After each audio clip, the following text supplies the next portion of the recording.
Focus news 24/7 खबर एक नजर। ने क्या किया? सीता चरण और चोच हथ भागा,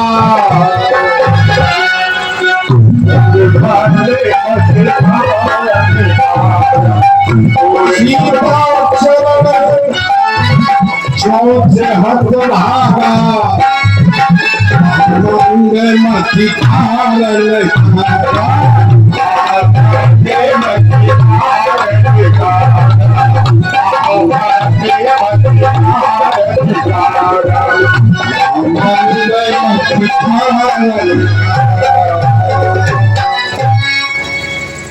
महामंद मत कारण कहा, आकर के उसने इतनी मूर्खता की कि कौवा बना। अच्छा, कौवा बना क्यों? कौवा न बन के और भी कुछ बन सकता था। तो देवराज के पुत्र इंद्र ने विचार किया कि काकभूषण जी भगवान के भक्त हैं और भगवान की अटूट श्रद्धा काकभूषण जी के ऊपर है। अगर हम कौवा बन जाएंगे तो समझेंगे कि हो सकता है ये काकभूषण कुल के है, तो हमें माफ कर देंगे, हमसे कोई गलती हो जाए। तो सीता चरण और चोच हाथ भागा, सीता चरण का अगर हम संधि विच्छेद करें, संधि विच्छेद, सीता धन आचरण, वाल्मीकि रामायण में लिखा है कि आचरण चोच मारी। बाबा गोस्वामी जी ने लिखा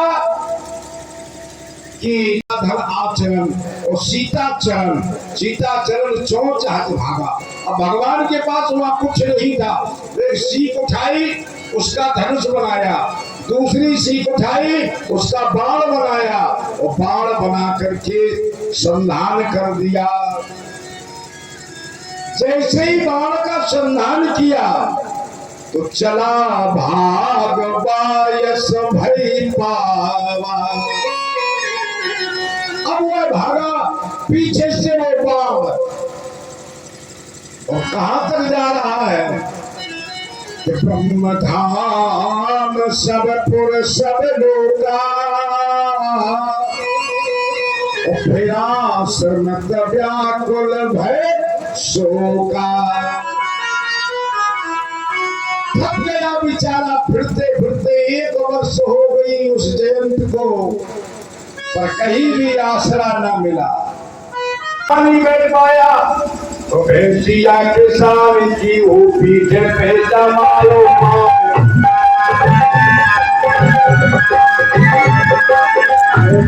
लगाने आपको वहां से भगायो है,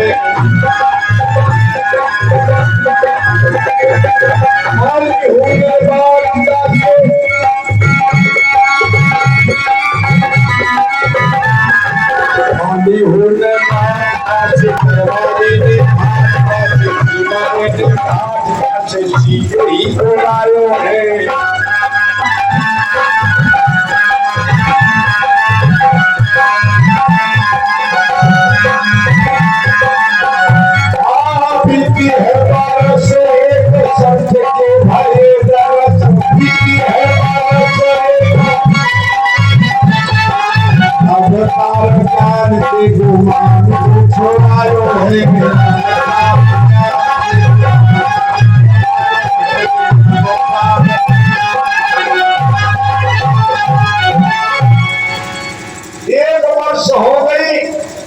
घूमते घूमते पर काहू बैठन कहा ओही, भैया सके गुनाह के राम कर दोही।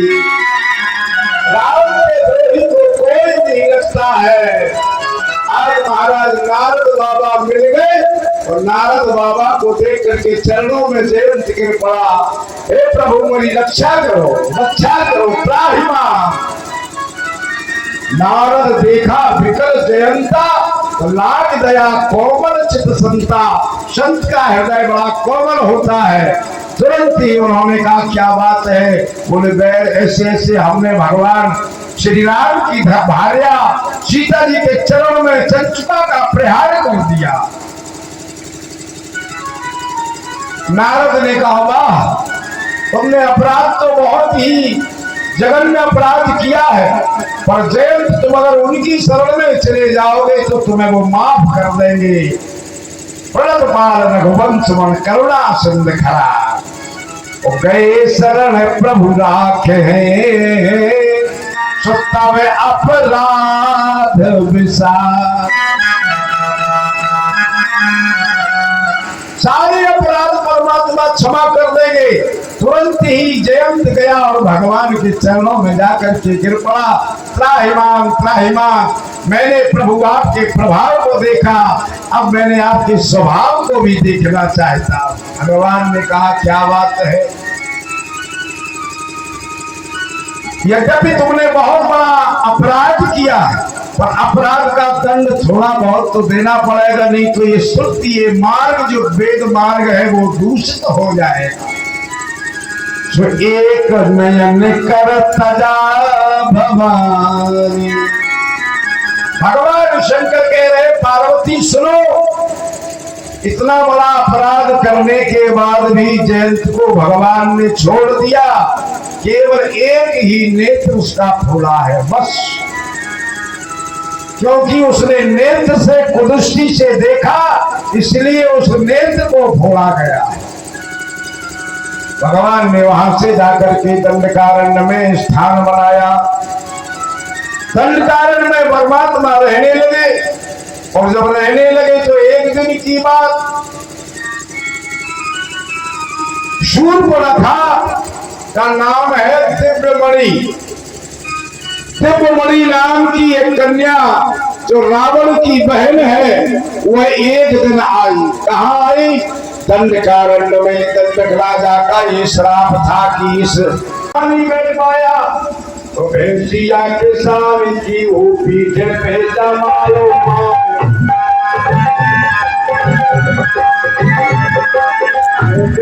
लगाने आपको वहां से भगायो है।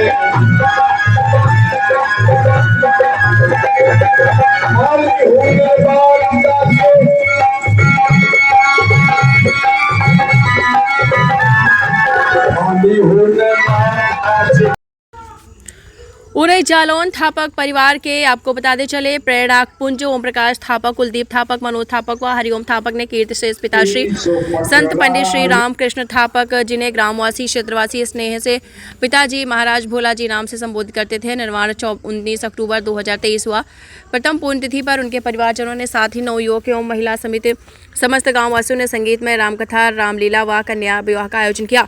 इस अवसर पर थानाध्यक्ष कलिया राजू वैस को रामलीला मंच पर क्षेत्र की सुरक्षा व्यवस्था बनाए रखने के लिए समिति की ओर से सम्मानित भी किया गया है। साथ ही सभी क्षेत्रवासियों व कीर्ति से इस पंडित रामकृष्ण थापक, भोला थापक महाराज को श्रद्धांजलि समर्पित कर नमन किया है। फोकस न्यूज 24/7 ने जब यहां कोच तहसील के ग्राम वयोना राजा के भोला आश्रम में प्रकृति की ओर से प्राप्त कुछ विशेष कृपा महसूस की, फिर टीम ने साथ ही कुछ आश्रम की कुछ व्यवस्थाओं पर अपना ध्यान आकर्षित किया। पहला तो यह आश्रम आकर्षित करता है अपनी ओर, क्योंकि भोला आश्रम प्रांगण में प्राचीन समय के पीपल, पाखर, बरगद, अशोक, आंवला, नीम, केला इत्यादि वृक्ष यहाँ पर हैं, जो कि एक समय में अशोक वाटिका में सीता मैया के आसपास वृक्ष लगे थे। वही भोला आश्रम में आज संगीत में श्री राम कथा दौरान परम पूज्य श्री डॉक्टर रामअवतार शास्त्री जी महाराज दिगंबर पीठ मेहरा सरकार ने काकभूषण पर भक्तों को दृष्टांत सुनाया। आज की महिलाओं के सम्मान पर चर्चा की गई है।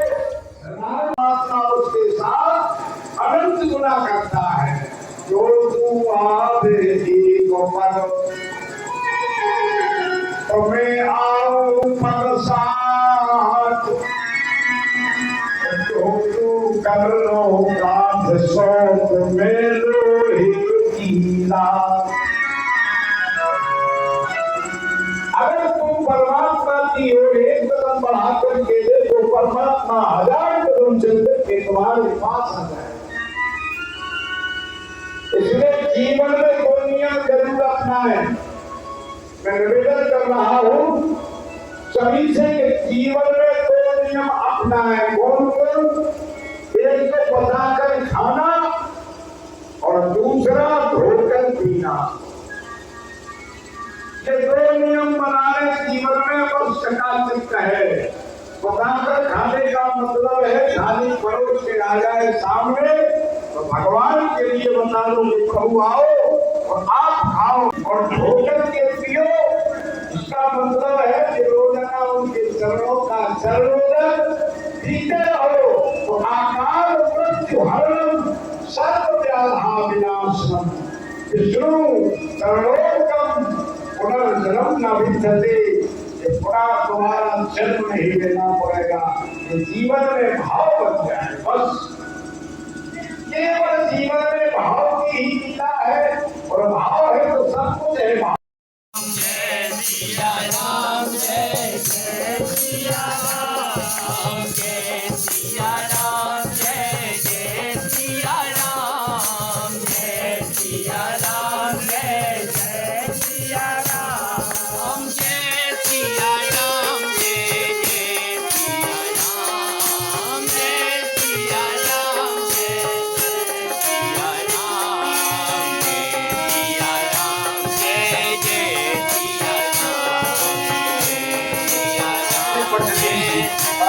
पटरी से कथा नहीं कहते इसलिए से इंसान पर घूमते रहे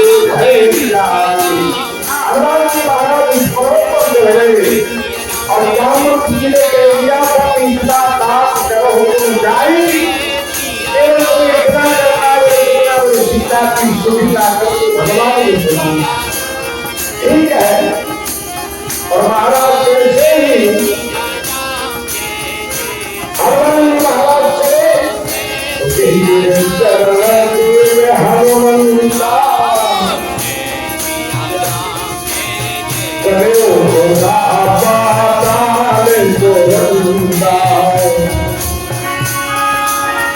और भोजन के पियो इसका मतलब है उनके चरणों का चरणोदन पीते रहो तो आकार मृत्यु हरणम सर्व व्याधा विनाशनम विष्णु चरणोत्तम पुनर्जन्म न विद्यते। तुम्हारा जन्म नहीं लेना पड़ेगा, जीवन में भाव बन जाए बस। बोलो हनुमान केवल